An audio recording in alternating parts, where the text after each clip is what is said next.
왜 양말은 한 짝만 없어지는 걸까요? 그것은 잃어버린 양말을 실제보다 더 많이 세는 것입니다.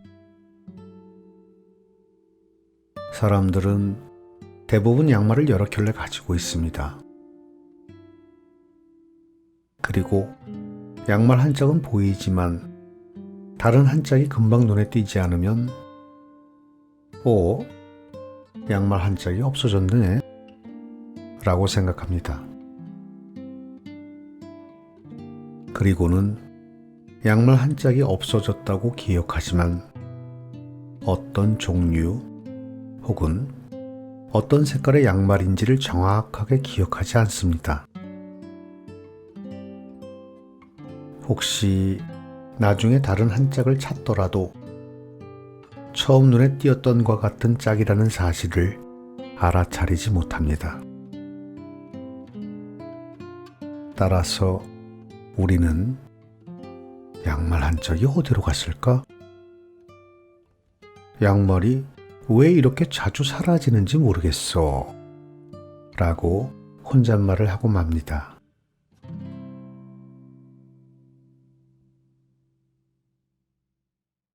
안녕하십니까? 오늘도 여전히 여러분 곁으로 찾아온 책엔 깜씨입니다.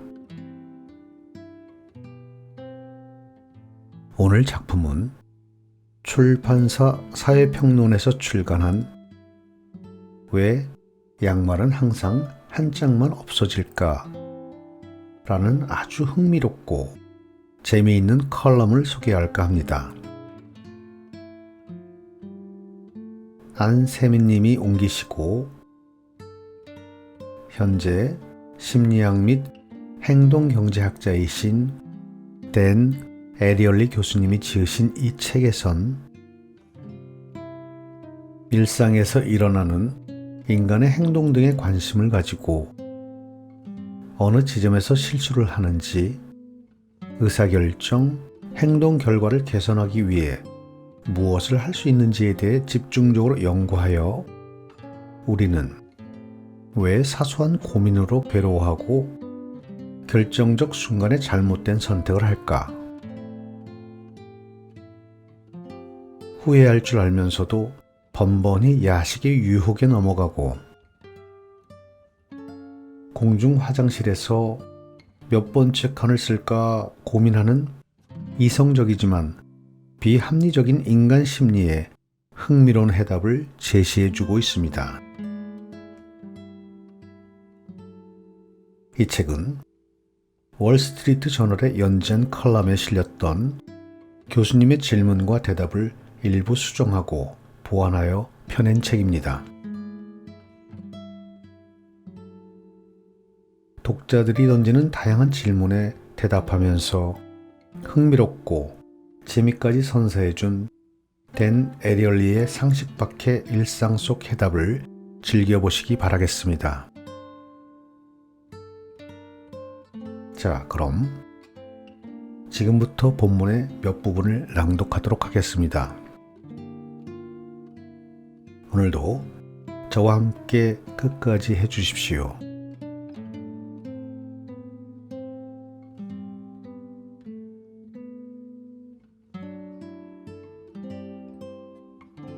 지금 만나는 사람과 결혼해도 될까?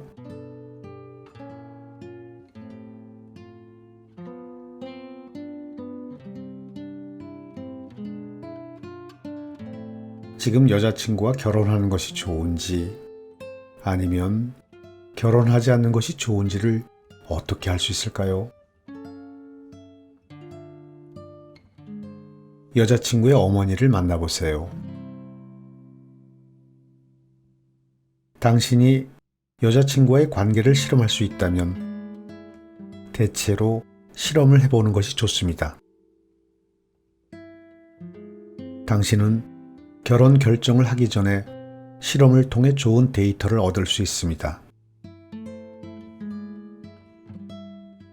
이번 실험에서 중요한 요건은 당신이 살펴보고 싶은 상황과 최대한 비슷한 상황에서 실험을 하는 것입니다.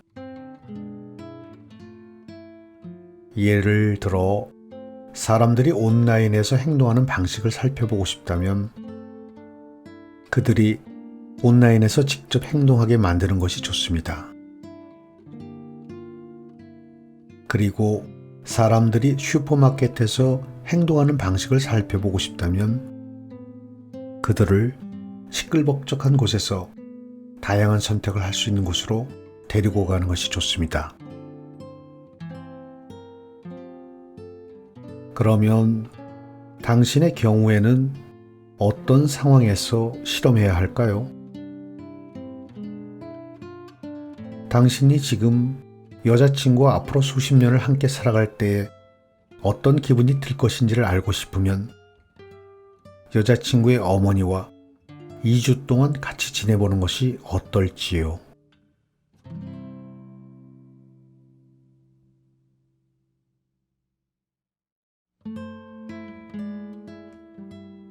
험담만 하는 친구와의 대화.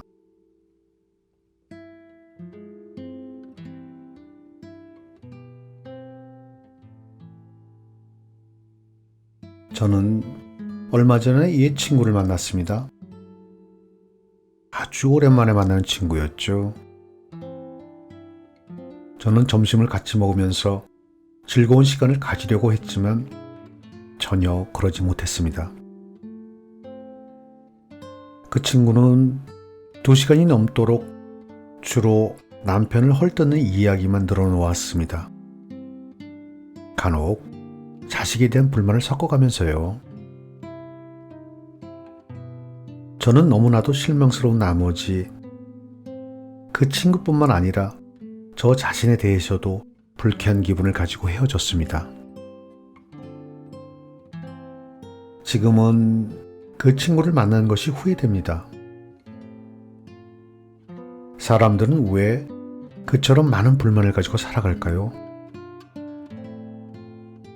오랜만에 만나는 친구에게 자기 식구들에 대한 불만을 이야기해도 되나요?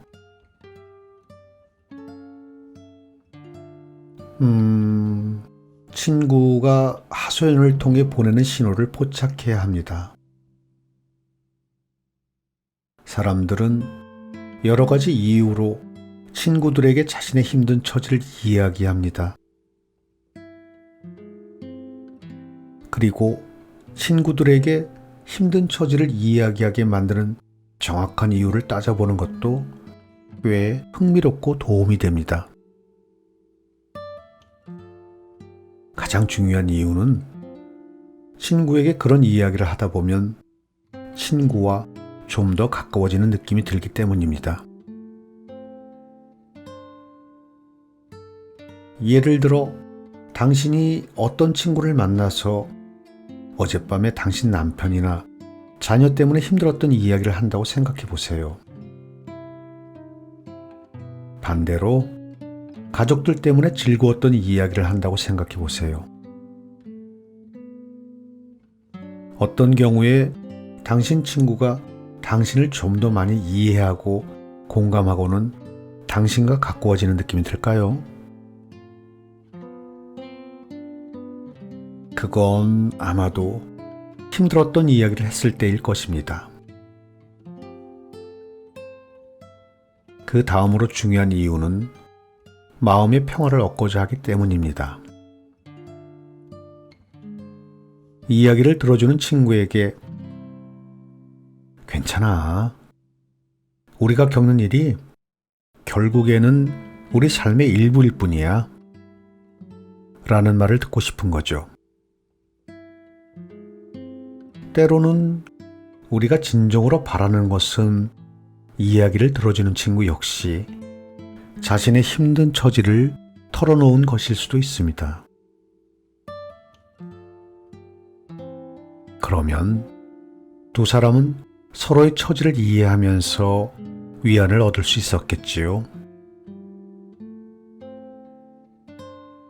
대화에는 공감의 기술이 필요합니다. 이제 당신 친구 문제로 돌아와서 그 친구가 당신에게 자기 가족에 대한 불만을 토로하는 이유가 무엇일까요? 그 친구가 자신의 힘든 처지를 이야기하면서 예전의 친구 관계를 다시 이어가려고 했다면 당신은 그 친구의 이야기를 공감하면서 들어주는 것이 좋습니다. 어쩌면 당신이 그 친구에 대해서는 각별한 우정을 지니고 있음을 보여주는 것도 괜찮습니다. 다른 한편으로는 그 친구가 마음의 위안을 얻으려고 했다면 이렇게 말해주는 것도 좋습니다. 너는 내 남편이 아주 멍청이라고 생각하지? 너 내 남편이 이야기 한번 들어볼래? 그러면 그 친구는 자신의 삶이 자기가 생각했던 것보다 괜찮다는 사실을 깨닫게 될 것입니다. 어쨌든 자신의 힘든 처지를 이야기하면 꽤나 도움이 될 때가 있습니다. 다음에 힘든 처지를 이야기하는 친구를 만난다면 그 친구가 왜 그런 이야기를 하는지를 한 번만 더 생각해 보세요. 그리고 그 친구와의 대화에 최대한 잘 활용해 보시길 바랍니다.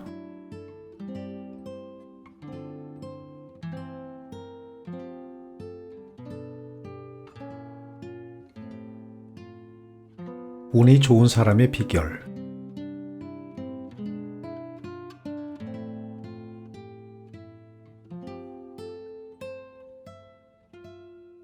교수님, 세상에는 단지 운이 좋은 사람이 있다고 생각하십니까? 저는 그렇게 생각합니다. 그런데 저한테는 그 운이 따르지 않습니다. 더 많은 슛을 던지면 골대에 들어가는 일이 많아집니다. 남들보다 운이 좋은 사람은 정말 있습니다. 하지만 사람들이 룰렛 게임에서 남들보다 돈을 더 많이 따는 것은 단지 행운 때문만이 아닙니다. 운이 좋은 사람은 남들과는 다른 일을 더 많이 시도하는 편입니다. 그리고 그들은 그렇게 함으로써 더 많이 성공합니다. 예를 들어 성공 확률이 100%일 때만 슛을 쏘는 농구 선수를 생각해 봅시다. 이 선수가 어떤 전략을 가지고 한 경기에 슛을 3번 쏘았다면 6점을 득점합니다. 그럼 이제 이 선수를 슛을 30번 쏘고 성공률이 50%인 선수와 비교해 봅시다. 두 번째 선수는 한 경기에 30득점을 하지요. 그런데 인생은 농구와는 다른 점이 있습니다. 이러한 사실은 아주 중요합니다. 농구의 경우에는 모든 결과가 이원적입니다. 그 뜻은 공이 바스켓으로 들어가거나 혹은 들어가지 않거나 둘 중에 하나란 뜻입니다. 그러나 인생의 경우에는 의사결정을 하기 위해 여러 단계를 거치기도 합니다. 우리는 의사결정을 하고 그 결과가 어떻게 나타나는지를 볼 수가 있습니다. 예를 들어 새로운 계획을 세우고 그것이 자신의 관심과 능력에 잘 맞는지를 확인할 수 있습니다. 이렇게 해야만 앞으로 그 계획을 계속 추진할 것인지를 결정할 수 있습니다. 이는 운이 좋은 사람들은 새로운 일을 더 많이 시도하는 데에서 그치지 않는다는 것을 의미합니다. 그들은 성과가 없어 보이는 계획을 서둘러 포기하고 전망이 좋은 계획에 집중합니다.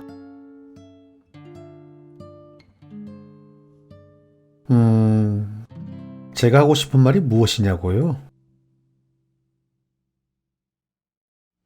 인생은 어느 정도는 확률 게임입니다.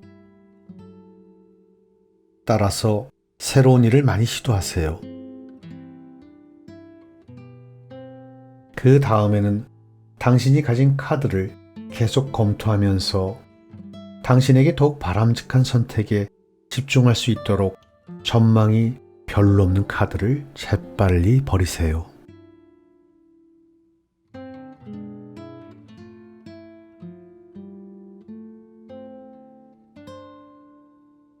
익숙한 휴가지를 갈 것인가? 한 번도 안 가본 곳을 갈 것인가?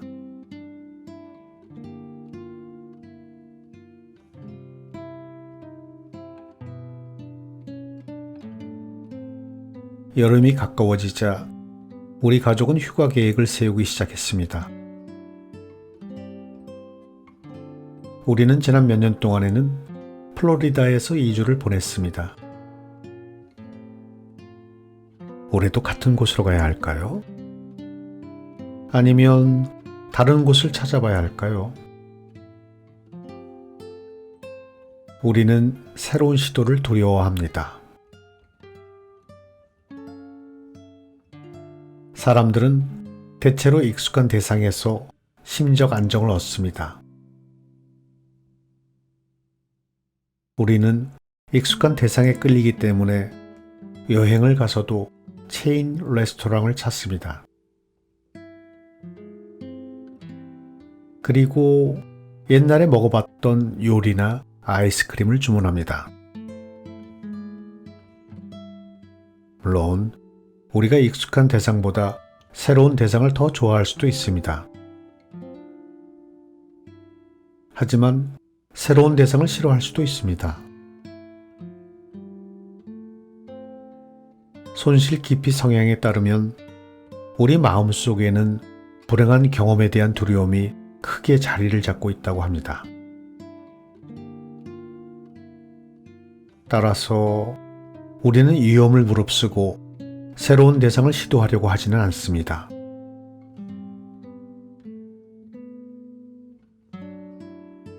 그러나 휴가의 즐거움은 낯선 경험에 있습니다. 이러한 행동은 3가지 이유에서 잘못되었습니다. 첫째, 장기적으로 생각하면 지금까지 가던 곳보다 새로운 곳을 경험해 보는 것이 좋습니다. 둘째, 우리 삶에서 다양한 경험은 중요한 양념과도 같습니다. 마지막으로 휴가는 직장에서 벗어나는 2주 동안의 시간만을 의미하지는 않습니다. 휴가에는 계획을 세우고 휴가지에서 보내게 될 일들을 상상하는 시간과 휴가를 다녀와서 특별한 순간들을 마음속으로 다시 그려보는 시간까지도 포함되어 있습니다. 휴가를 즐기는 이 3가지 유형 중에서 시간적으로 가장 짧은 것이 바로 휴가지에서 보내는 시간입니다. 이러한 점을 고려하면 대답은 간단합니다. 새로운 시도를 해보세요.